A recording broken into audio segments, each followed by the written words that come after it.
The first thing I want to mention to you folks about setting goals is there's kind of two domains we want to think about when it comes to setting goals. And, every year we all come up with, and I know I shouldn't speak for you, but I'm just going to go ahead and do it anyway, if I may. Okay. And if you're excluded from this list, fine. But this is where a lot of us live. Every year around either the first of the year or the next quarter or the summer, we have some time where we set some big goals for ourselves. We get very ambitious. We think this year's going to be different. And we start listing all these things we want to do. And sometimes we get a vision of the things that we want to create for ourselves in our life. And quite often, we, for whatever reason, don't seem to live up to it. And so there, in 20 plus years of coaching people, it's really been over 23 years now of coaching people full time online. There's really two big issues that I see. One is lack of clarity. Lack of clarity in some aspect of the goal that you're setting. It could be that you're not clear on what you really want. It could be you're not clear on how that fits into the rest of your life. It could be that you're not clear on what else that goal will bring you in your world, and it creates some sort of future potential problem. So there's some conflict that arises of that. So if you have experienced sabotage in yourself with your plans that you're trying to carry out, that's a good example where there's perhaps what we call a values conflict, or there's some values issue that comes up. So there's lack of clarity that comes up in a lot of different realms. Some people aren't clear on where, when, and with whom they want what they want. Some people think they're clear on what they want, but they don't really know what that evidence is that lets them know they have what they want. So they're not clear on that either. Okay. So lack of clarity is one of the biggest issues. Lack of clarity of some sort. Okay. Sometimes we're not clear on the other factors involved. We're not clear on how this fits into our environment or our life or how it's going to affect our family or our loved ones. So lack of clarity. The other issue is mindset. Mindset's the other big one. People get emotionally stuck. Now, a lot of the reason why I think you get emotionally stuck is you're not really clear on what you really want. And if you were, maybe you'd see and identify some sort of problem. But it's mindset, and your mindset. When I say mindset, I mean how you think, how you feel about your goal, how you emotionally relate to it, and how you are emotionally regulating yourself. Okay. And so there's basic biology that's always going to be at play. And with any goal in life, whether it's a relationship, a career, a fitness goal, it doesn't matter what it is. You have biology that runs like a really strong current. So imagine you're looking at the ocean. For those of you who've ever tried surfing or swimming in the ocean or sailing or things like that, you know that you can look at the ocean, it can look very beautiful, but when there's a very strong and powerful current, it will completely alter the course of things, whether you like it or not. I remember being in Hawaii on my honeymoon many, many, many years ago. And I remember at the time noticing there was these different colored flags that were on the beach. And sometimes the flag was all red, sometimes it was half red, half white, and sometimes it was white. And I remember asking one of the lifeguards, what do the flags mean? Because the water looked the same to me. And they said, well, when the flag's red, that means the current's really strong. There's a strong riptide. Don't go in the water. It's incredibly dangerous. Even an advanced swimmer should stay out of the water. When it's half red, half white, proceed with caution. If you're a strong swimmer and you feel you can handle it, go for it. But when it's white, it's really safe. And so go play and have fun. You would never know that just by looking at the water, right? If you didn't really know what you're doing. And so we have these strong currents that are biologically running in us and underneath the surface. And there are three main currents that we're always having to deal with that are always going to affect your ability to follow through with your plans.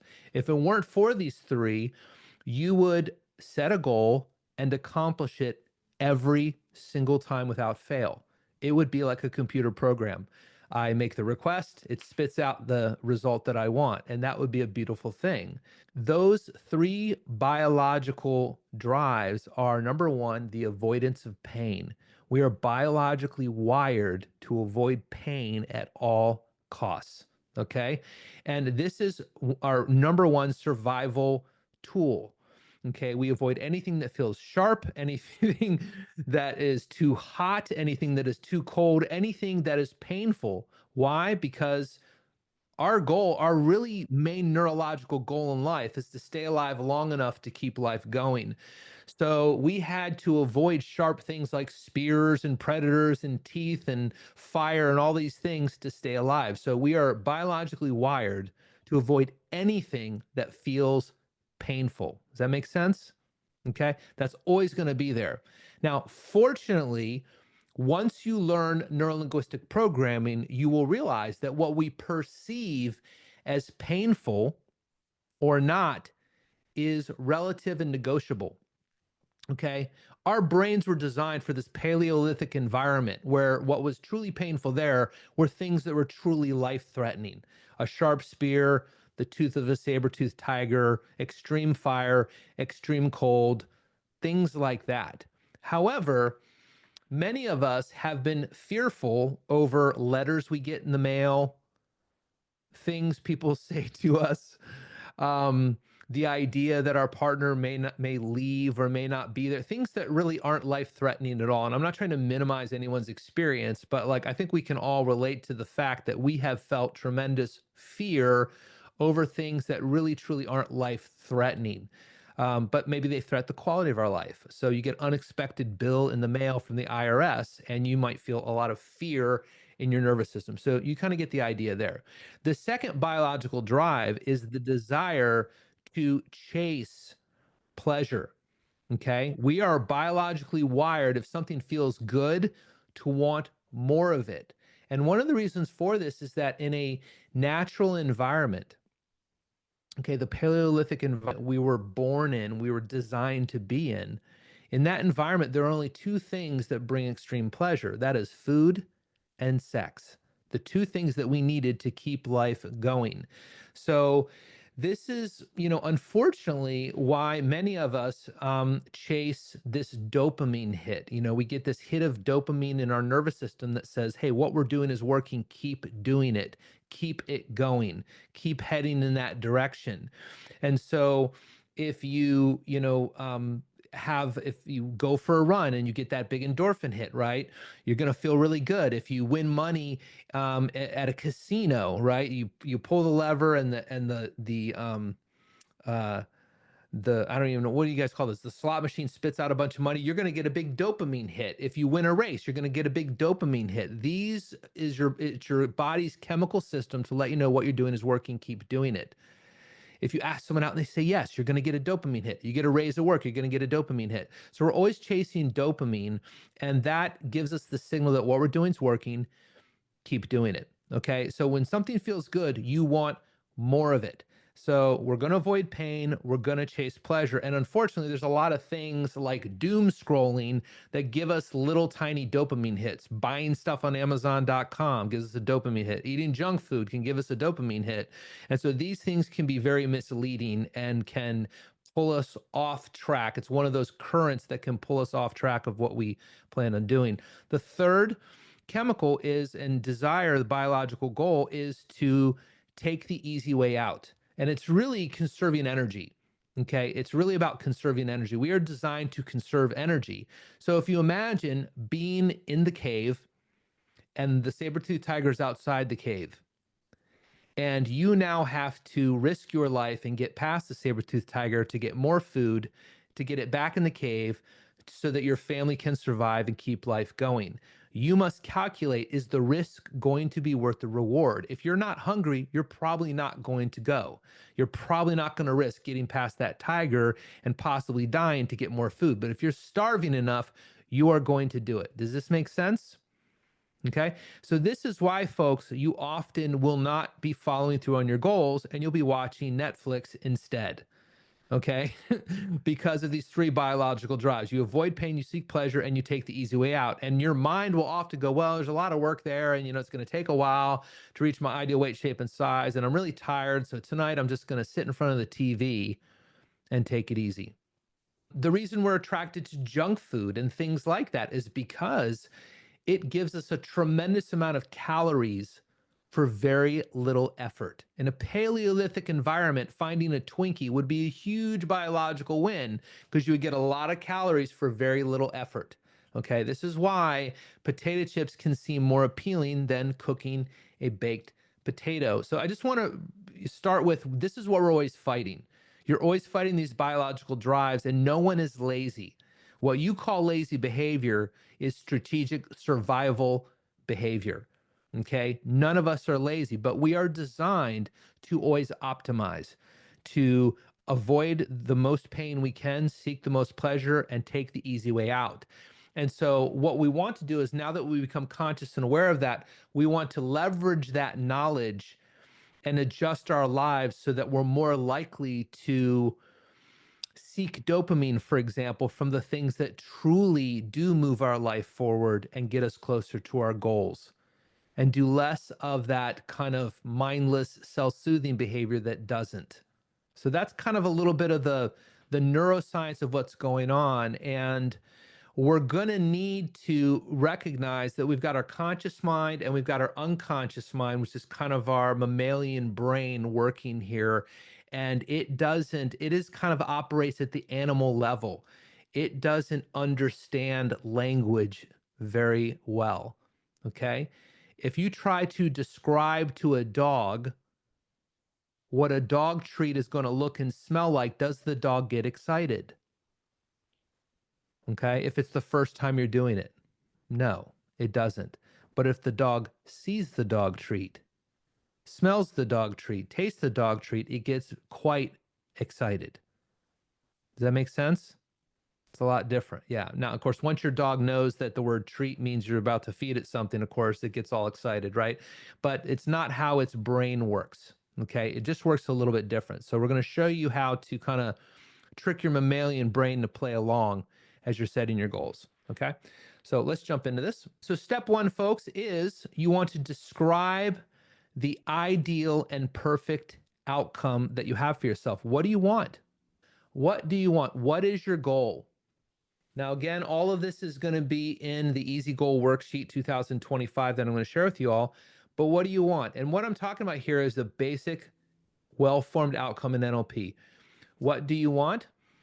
You want to state it in positive terms. I want to be fit, trim, and healthy. I want to write a book. I want to have a relationship, a great relationship with a wonderful partner. State what you want in the positive term. The second thing to think about is where, when, and with whom do you want it?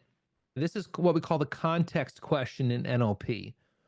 So if you say, I want to be more confident and outgoing, right? Well, do you want that at a funeral parlor? Probably not, right? Do you want that when you're going to sleep at night? Probably not. Maybe you want that at work, though. Maybe you want that when you're giving a speech. Maybe you want that when you're approaching somebody new and creating a friend or asking somebody out. So what do you want? And then where, when, and with whom do you want it? And then the third most common question we ask in NLP is how will you know if you have it? How will you know? What are you going to see? What are you going to hear? What are you going to feel that's going to let you know you actually have it? We want to make this what we call sensory specific. What would I see? What are the pictures? What are the sounds? What are the feelings? What are the tastes? What are the smells that come along with this? One way I like to think about this ideal and perfect outcome, folks, is imagine we had a videotape. So Amanda, I've got a videotape of you before and a videotape afterwards. And if you say, okay, I want to have a better career, Robert, that's my goal. I go, great. Let's say you already had a better career. What does that look like? If we had a videotape of you in better career, what do we see visually that is different from what we see now? What does it look like? You might go, oh, well, I'd have I'd have a better office, and I would have people reporting to me, and I would have more responsibilities. I'd have a different title on my business card. I would be in a higher level of the office building. There would be evidence of what that better career looks like. I'd be working on different projects. And as you start to list those things out, now we can make a picture of it in our minds. It's very important that when you're coming up with what you want, that you can make a picture of it. And we're going to be using contrast to do so, to create leverage and momentum for you. Okay. But in the beginning, get clear. What do I want? What does it look like? What is the evidence? And where do I want it? When do I want it? With whom do I want it? Get clear on the context. This makes it more real, and it helps you to create more neurosynaptic connections to what you want. All right. So where, when, and with whom do you want it? That is the first thing we want to think about. Now, the next question you want to ask here is, so in order for me to get this, right? Once I'm clear on this outcome, so let's say my outcome is to be a certain percentage body fat, or my outcome is to have my real estate development business at a certain level, or it's to have my coaching business be thriving with a full roster of coaching clients, or my training business be thriving with this many trainings going on, this many active participants. Once I'm clear on that, then what I want to do is consider what are the milestones, the beliefs, and the behaviors that I would have to put into place that would make accomplishing the goal a natural byproduct. And so one of the things that we want to do here is focus on establishing the habits, the milestones, the beliefs, the habits or behaviors is another way to think about it, that if I'm doing them regularly, I'm very likely going to reach my goal as a result. So if my goal is to be my ideal weight, shape, and size, what are the different habits and behaviors that I'm going to be doing that are likely going to produce the result of me reaching that goal? So it might be I'm tracking my food. It might be I'm going to the gym 3 to 5 days per week. It might be that I'm monitoring my macros. It might be that I'm getting more sleep. But there are certain behaviors and habits that if you start doing regularly, are going to start to guide you in the direction where that goal becomes a natural byproduct. Okay, so you want to identify what those are. What are those milestones, those beliefs, those habits, those behaviors that would make accomplishing your goal a natural byproduct? All right, let's continue. Next thing we want to do is we want to tap into a very powerful source of motivation. And so in order to do that, we want to tap into what we call the powerful why. And the powerful why is, in NLP, we often call it the meta outcome question. So an outcome would be, what do you want? And a meta outcome, meta means above and beyond. So like, okay, if you said, I want to be at 13% body fat, that's my goal. I might go, great. And if you already were at 13% body fat, what would that help you do, be, or have that's even more important? If you said, hey, I want to have a thriving coaching practice. Okay. If you had a thriving coaching practice, what would that help you do, be, or have that's even more important? If you say that you want to build a $1 million a year real estate development company, I might say, okay, imagine you already had that. What would that help you do, be, or have that's even more important? Or if you say, I want to have a relationship with a partner that I care about and that I love and that loves me, great. If you had that, what would that help you do, be, or have that's even more important?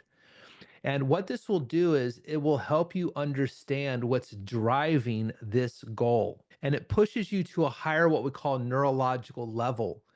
And if we keep going in this direction, we're going to elicit values, things that you have decided consciously and unconsciously are the most important things in your life. So who would like to play with me on this? Who's got a goal that we can just ask you this question about that's willing to share? Okay, Brian, go ahead and unmute yourself, sir. Thank you for stepping up. Okay, I'm here. Okay. So what's your goal, Brian? Thriving coaching practice, Or- multiple six-figure thriving coaching practice. Okay, so thriving coaching practice, right? Now, notice, folks, can you make a picture of thriving coaching practice in your mind? We may have different versions of what that looks like in our mind, but if Brian says, I want to have a six-figure net profit coaching practice, that gets a little bit more clear. If we asked him questions like, what kind of people do you want to coach? Just maybe give us a little bit about that. Okay, so the people who I want to coach are people who are making a difference in community, making a difference in the world.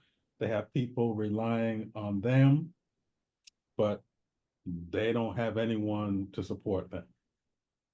Mm-hmm. So people are making a difference in the world. Tell me more about that. Give me an example of like an ideal client, one ideal client for you. Oh, so one ideal client would be someone who people are always calling for advice, people are always calling for help. They are connected to a lot of people, but they don't have someone that they can talk to help them unravel things. They're just always taking things. Right. So But give me an actual person, even if it's not a real person. Give me an actual person. What do they actually do for a living? Are they a doctor? Are they a lawyer? Are they a priest? These are people um, that have people calling them for advice, right, folks? right. So okay, great. Yeah, so they are a mediator and they are active in church and community, and just active in a lot of different networks and circles. Uh-huh. What do they do for a living? They're a mediator for a living?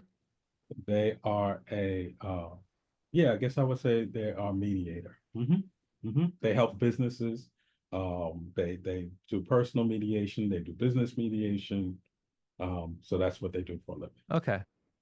So notice, folks, that's a little bit more clear. Now, obviously, we'd want to spend a lot more time on that, but notice as I ask these questions to Brian, where, when, with whom, how specifically do you want to coach them? As I ask these questions, what it's going to do is it's going to make that picture more and more clear.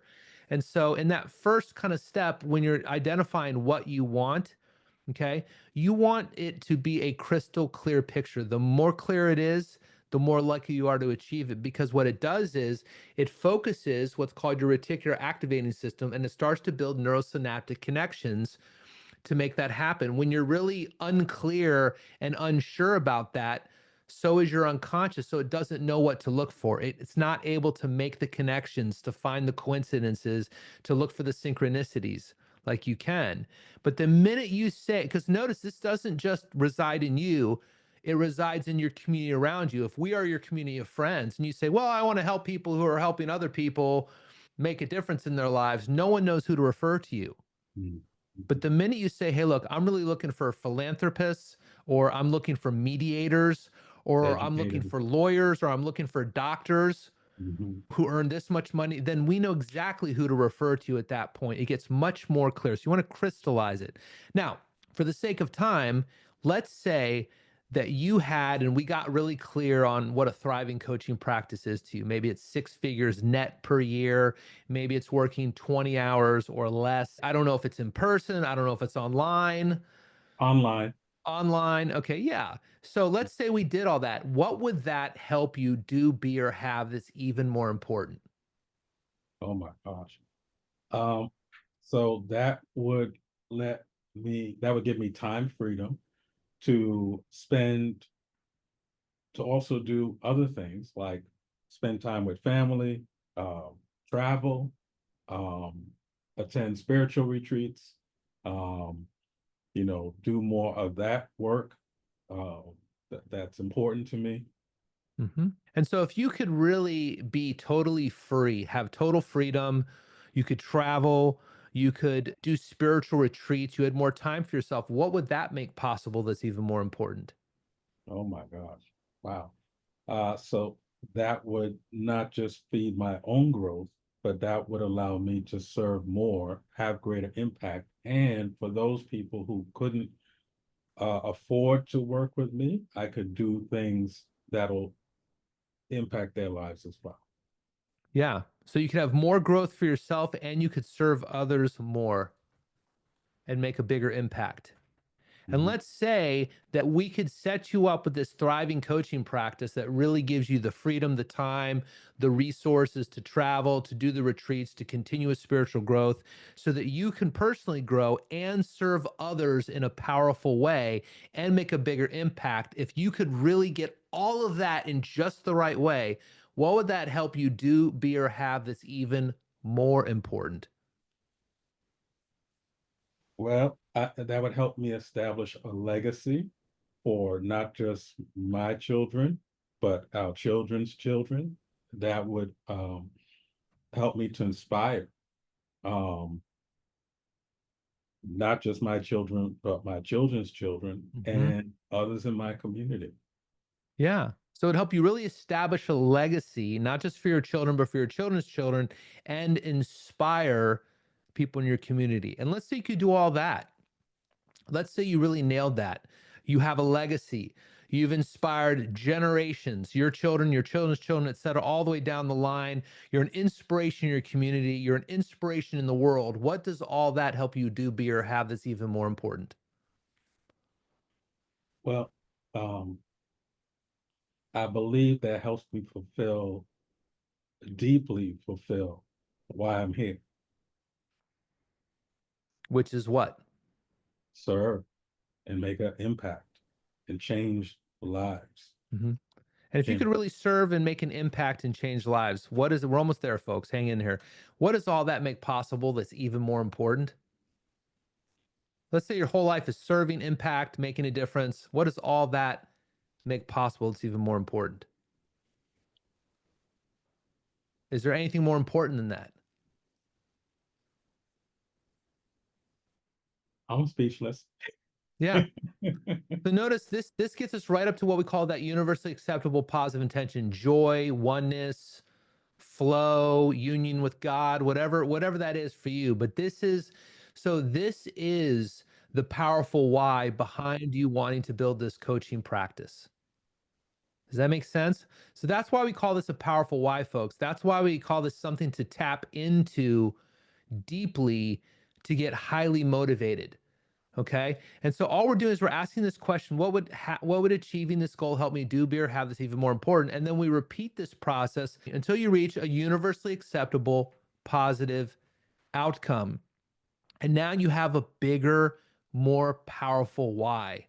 You can know that every time you're doing a talk for your coaching practice, or you're working on your business card, or you're building your website, you go, hey, this is about serving the world, making an impact, leaving a legacy, inspiring others so that I can be free to really grow and travel and do that spiritual growth and then pass it along. This is my entire life mission is wrapped up in what I'm doing. The other way that this is useful, folks, and why this is such an important piece of the process when you're doing goals, is this also lets me know for Brian that anything that is not in alignment with this, any goal that he sets that's not, let's say someone comes up with a new opportunity. Hey, Brian, I heard you're building your coaching practice. I used to get this all the time. People would walk into my office. They knew I had a coaching practice and hypnotherapy clinic. And they'd be like, wow, you're the perfect person to sell Amway. You should really get into Amway and network marketing. Think about all the extra money that you could make doing that. And I've got nothing against Amway or network marketing per se, folks, but I would just say it was not in line with my mission, right? At one point, someone else came in and get me to sell them vitamins or do different things like that. I turned down a job in my 20s when I was a broke mental health case manager. I got offered a position to sell pharmaceuticals. They said, oh, you'd be great at this, Robert. You understand the pharmacology, you know all the meds, you've seen the clients on them, you know how it affects them, and you're great at sales. You'd be great at this. Well, the problem was it was not in line with my mission. My mission in life is to help others help themselves create a more fulfilling life and to reduce unnecessary human suffering as much as possible. And I did not believe that selling pharmaceuticals was the way to make that happen. So I said no. Also, when I graduated with my master practitioner in neuro-linguistic programming, to prove that my coaching skills really worked, one of my mentors said, set a goal that feels impossible and be your first coaching client. And he goes, you know what? You don't make a lot of money as a mental health case manager. Why don't you double your income in a year? And so I decided to do just that. I said, okay, I'll do something I've never done before. And 10 months later, I got hired. So I had no experience in this field. 10 months later, I got hired as a software engineer at exactly double my income to the penny. And my father was blown away. He could not believe it because he was in computer science at the United States Naval Academy, but like we never talked about it. He just did his thing. He was a professor and, and here I am. I learned this stuff out of the blue.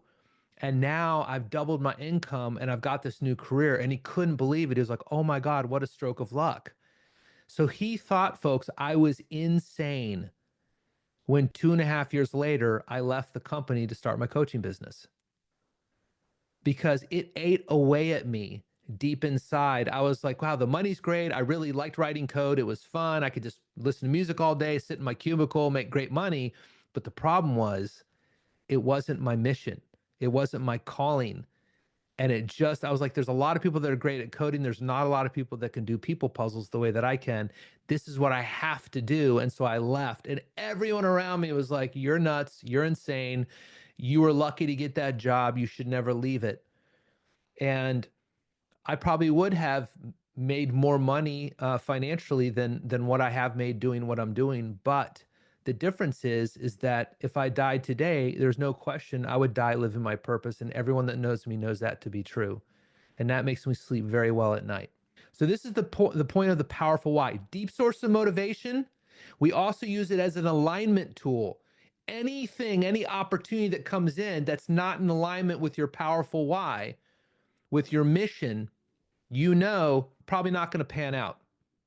Also, most people who aren't clear on what they value will often set goals that conflict with what they value. And that is one of the number one reasons they will sabotage themselves as they're trying to pursue their goal. I'll give you just one more quick, really, really quick example of this. One of my clients who's referred to me, he was 2.5 years into running an oil changing business and he ran the thing completely into the ground. Now, this guy was a high level engineer with Cisco company. He was very smart. He could easily run this franchise and have it be incredibly profitable. And his dream growing up was to own his own business. This was his dream his whole life, is I want to own my own business. It's the most important thing to me, is to own my own business. And so he worked at Cisco for years and years and years, saved up his life savings, and then spent it on an oil changing business because his buddy had one. It was highly profitable. And 2.5 years later, he couldn't understand why he was running the business completely into the ground. And he goes, Robert, I don't get it. I said, what do you think's getting in the way? He goes, I don't get it. He goes, there's nothing here I can't do. This is beneath my pay grade, what is required to make this business work. I just can't get myself to do it.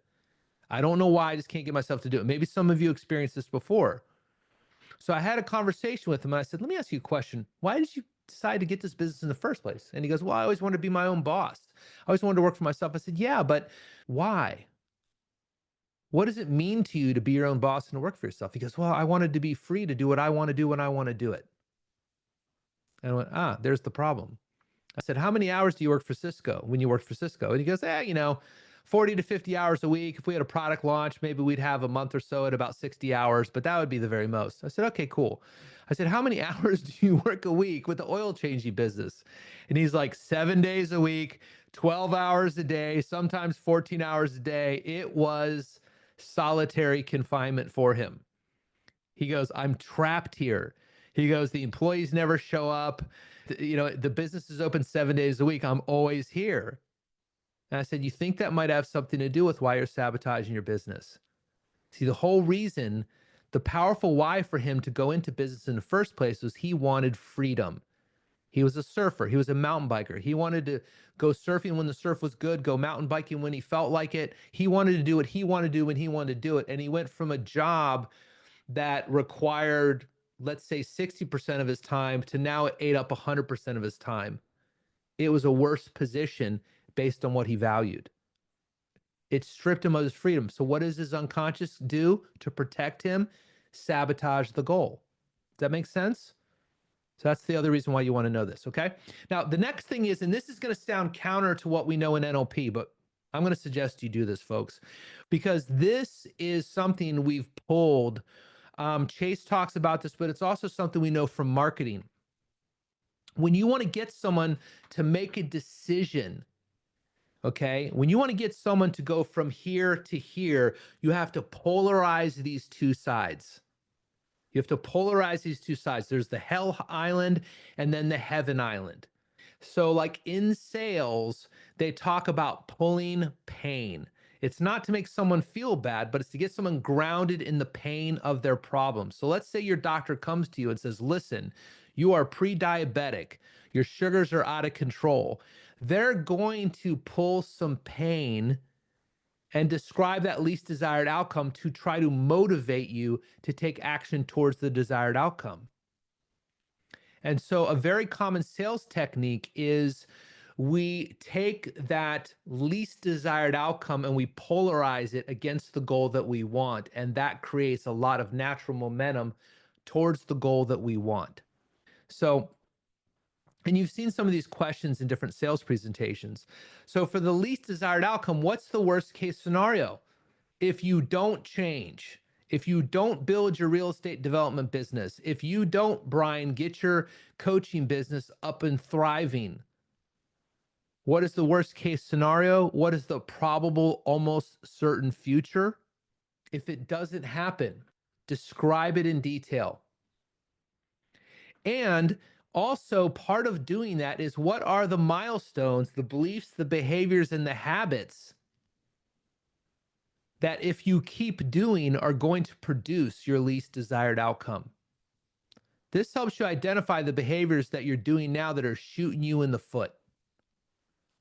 What are you doing now? If you say, hey, I've got a weight loss goal, I go, great. But let's say you don't do it. Let's say you don't change your eating habits. Let's say you don't start going to the gym. Let's say you don't take care of your health like last year.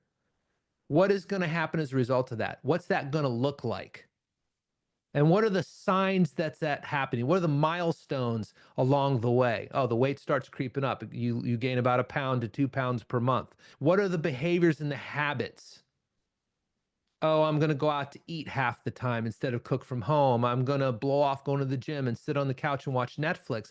Now it's helping your mind be aware that these are the behaviors that contribute to the least desired outcome. So this is providing contrast, and we want contrast with both of these. Then, what are the first 3 habits that we want to develop to make achieving my goal a natural byproduct? So, out of all of that, when we think about the desired outcome and we think about the milestones, the beliefs, the behaviors, the habits, what are the 3 or even the first habit that if I install this habit will make achieving my goal a natural byproduct?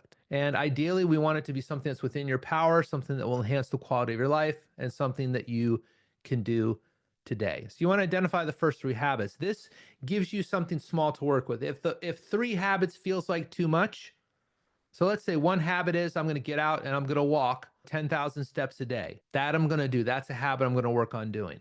Another habit may be I'm going to not eat before, I'm going to do some intermittent fasting, right? So I won't eat after 8 p.m. Maybe that's another habit that you work on doing. Maybe another habit is I'm going to increase my sleep. So I'm going to try and get in bed by 10. So we're just looking to identify 3 habits that if you start to do them regularly will make your goal a much more natural byproduct. Okay. So it's chunking down to those first little tangible steps you can kind of sink your teeth into and do this. So when I set the goal to train myself to do software engineering, and my goal is to do within a year, I went down to the bookstore and bought a book called, first off, I looked around and I was like, okay, well, what's popular? At the time, it was Java and JSP. And I literally remember thinking, well, I like coffee, so I'll go with Java. That'll work. And so I got a book called Learn Java in 24 Hours because I'm impatient. And so I said, all right, step 1 is I'm going to just try and get through this book, and then we'll see what's next. So it's really useful if you take your goals one step at a time, one little chunk at a time. And I'll tell you something, folks, too. When you're picking your first habit to work with, think of it this way. If you think about the first step that you're going to take in any goal, if you feel overwhelmed, you've probably chosen too big of a step. Remember this metaphor. How do you eat an elephant? One bite at a time. One little bite at a time. So when you think of that first step, if it feels overwhelming, cut it in half. I had a client that had a lot of financial problems years and years ago. And when she thought about all her financial problems and all her debt and all her credit cards and all the money she owed the IRS, she would get so overwhelmed. She would go into lockdown. She would get grabbed. She would go sympathetic and she couldn't get anything done.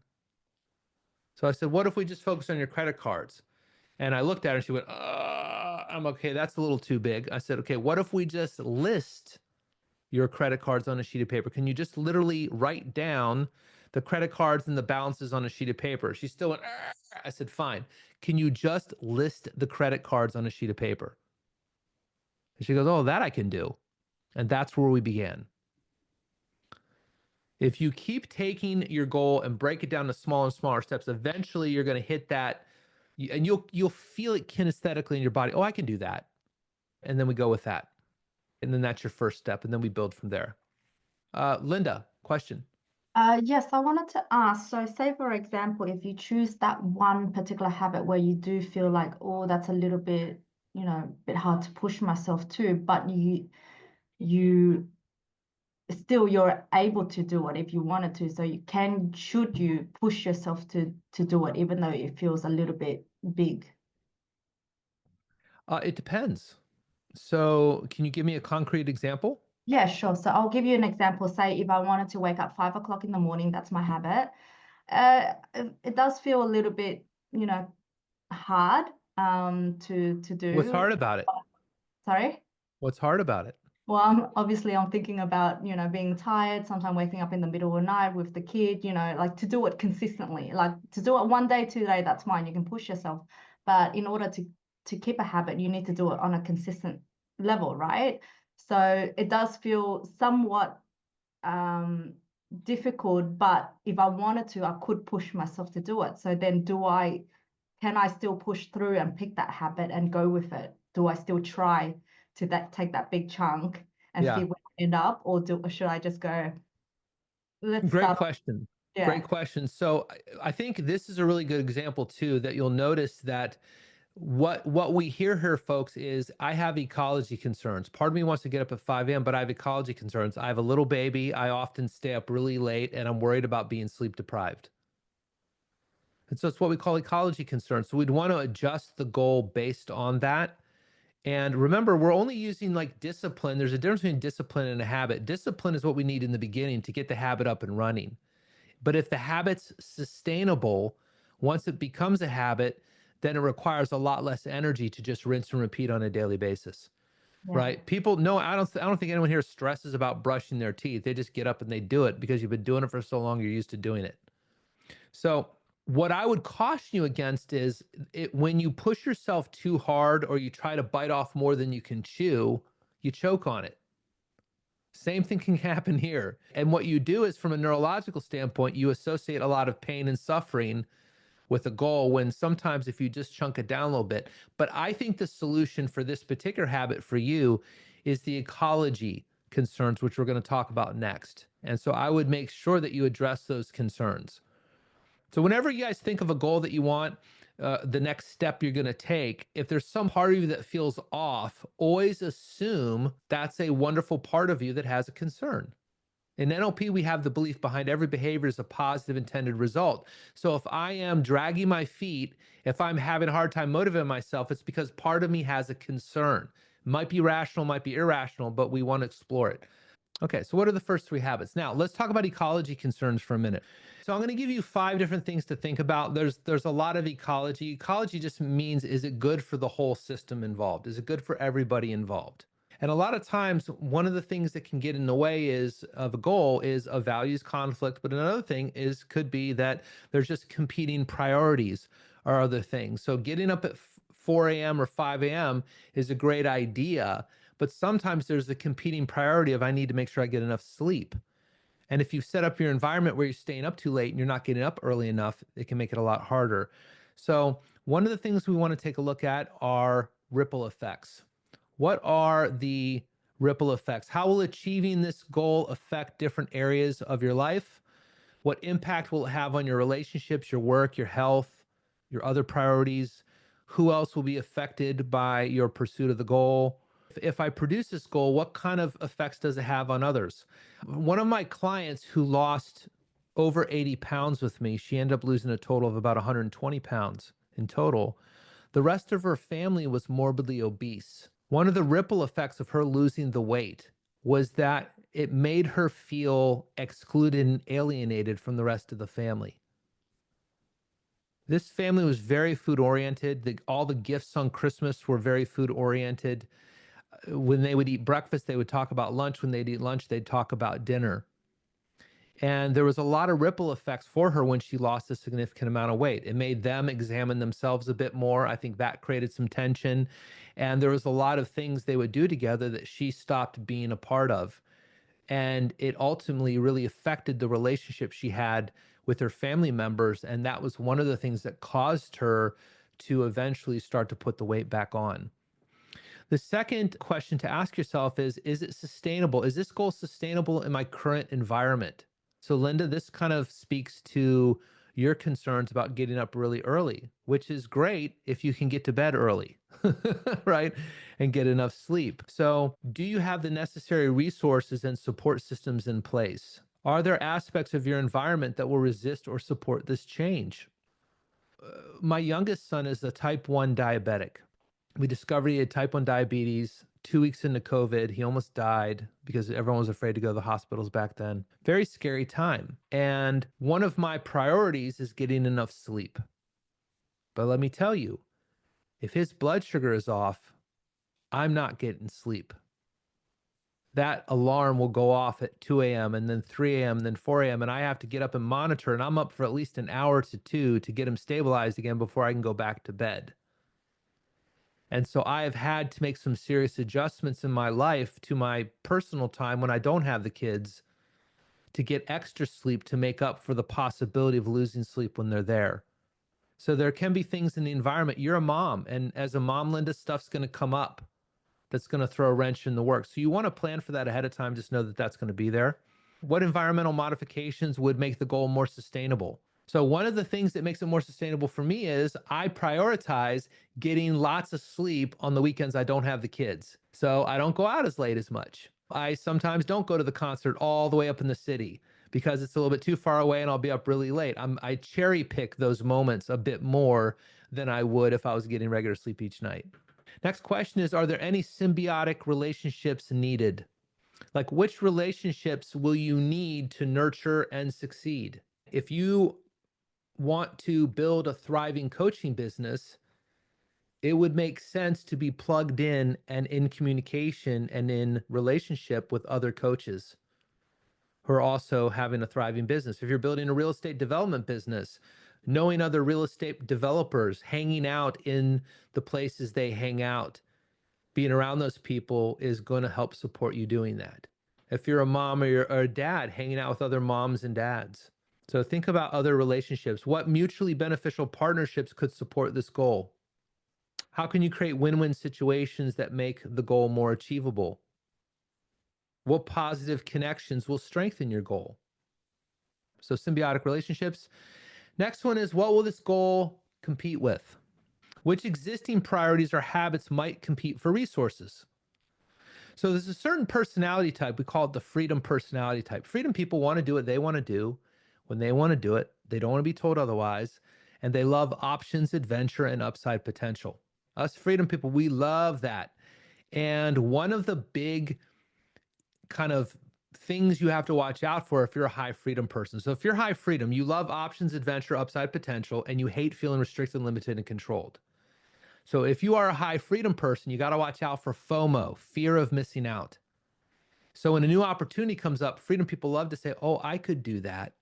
I would like to be a part of that. That would be amazing. But they're not thinking about how that's going to fit in with all the other things that they're doing. They're just always trying to jam more stuff in there. And then they end up having competing priorities that can kind of get in the way. So you just want to be aware of that, consider that. And how will you manage resource allocation, time, energy, and money between the competing needs? If you try to run two businesses at once, you can only put half the time into each of the businesses. So it's going to cost you to do that. If you try to split your time between raising children and running a business, you are splitting your time. Is going to affect you. Not to say that it can't be done, but you want to be realistic about that. If I suddenly take on 5 hobbies at once, I'm probably going to be pretty mediocre at all 5 hobbies. But if I take on one hobby and I really focus all of that same time I would have spread over 5 hobbies into just one hobby, I'm going to get a lot farther with that one hobby. And again, this is one of the reasons why it's so useful to get clear on your powerful why.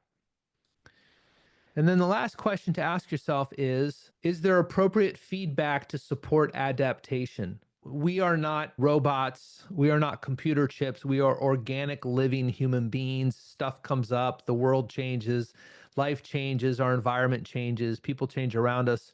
So we need to have a feedback loop. Great communicators know what they want. They notice their feedback and they adjust their behavior accordingly.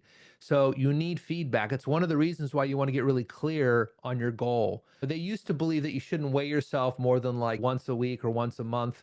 Then what they found out was no, actually, it's better to weigh yourself on a daily basis because then you get feedback as to how the food and what you're eating affects you. So, how will you measure your progress? How will you adjust your approach? What early warning signs will tell you if the goal needs modification? Like ecosystems responding to changes, how will you adapt to challenges as they come up? How are you going to handle it, Linda, when something comes up with your little one? And all of a sudden your entire day is derailed because she's got a sniffle and she misses school.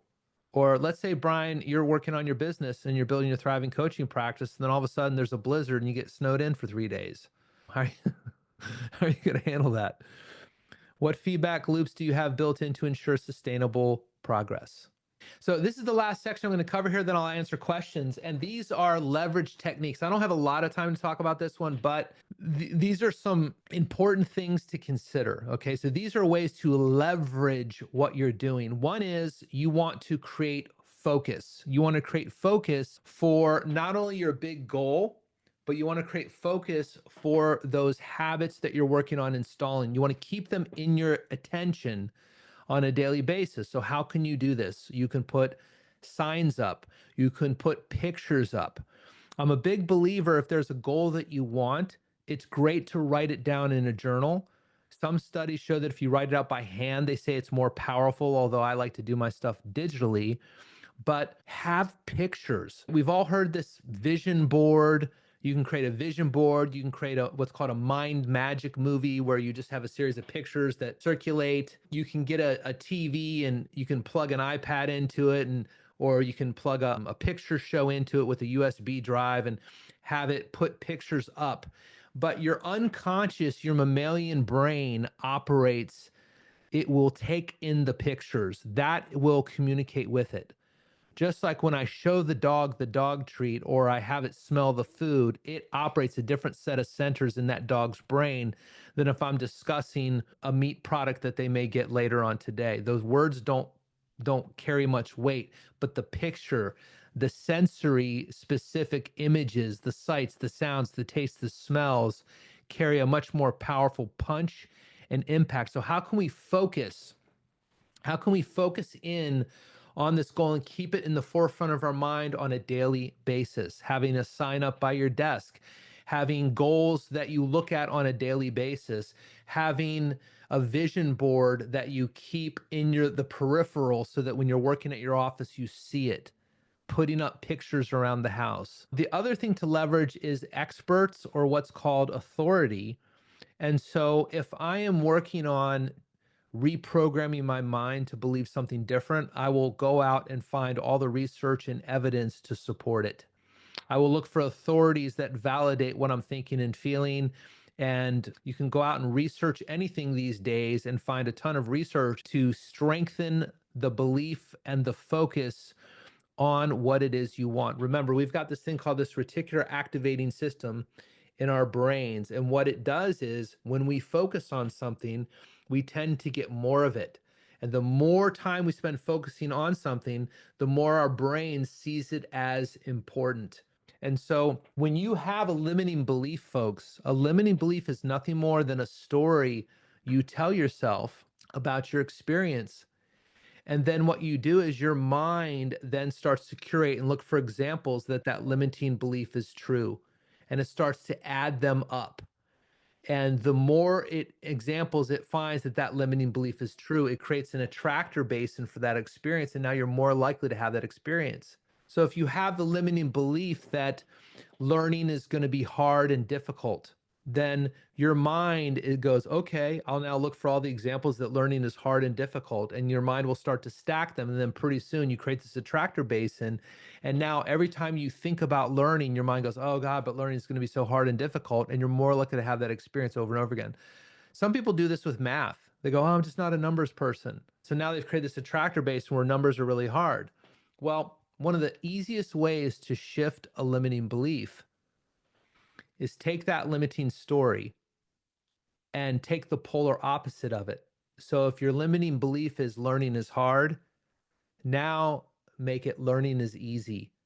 And then you look back into your reservoir of experience throughout your life and you start to find and curate examples that have happened to you where learning was easy, where you were able to learn things easily, and you start to stack those. And if you stack 7 to 10 of those, that belief will shift. It will start to shift. And what's shifting is your reticular activating system is now going from looking at all the ways in which learning is hard to starting to notice and look for all the ways in which learning is easy. And then it's stacking those ways, and it's now creating a attractor basin for learning is easy. And it's that simple to start to shift beliefs in your mind. So when you think about your least desired outcome and the beliefs that support that, those are the beliefs that you might want to do this process with. So if you have the limiting belief that it's easier to lay on the couch than it is to go to the gym, but the habit of going to the gym will produce the likely outcome of the goal that you want, then you might want to shift that belief. And see, one of the things we know, and you can find this in the basic NLP course, is that the majority of our experience we are filtering out. We're getting way less than 10%. Out of the 2 million bits of information we could absorb at any 1 second, we're lucky if we can take in 134 between our conscious and our unconscious minds. So the majority of our experience we're actually filtering out. So if you have an experience you don't like learning is hard, guess what? You've got just as many examples of how learning is easy. And if you focus on those and stack those, you create an attractor basin for that experience, and you have that experience more and more often. So expert focus can help you get there. Experts can help you get there. Accountability. Oh my gosh. If you have some form of accountability, and one way to do this is to post your goals in the free group called What is NLP? And if you take the free NLP class, you'll be part of that group. You can post your goals there. You can get an accountability buddy there to check in with. If you publicly commit to a goal and you share it with people, particularly people whose opinion you value, the odds of you following through go up dramatically, dramatically. So accountability is huge. A lot of us, and notice folks, here's how you know that this is true.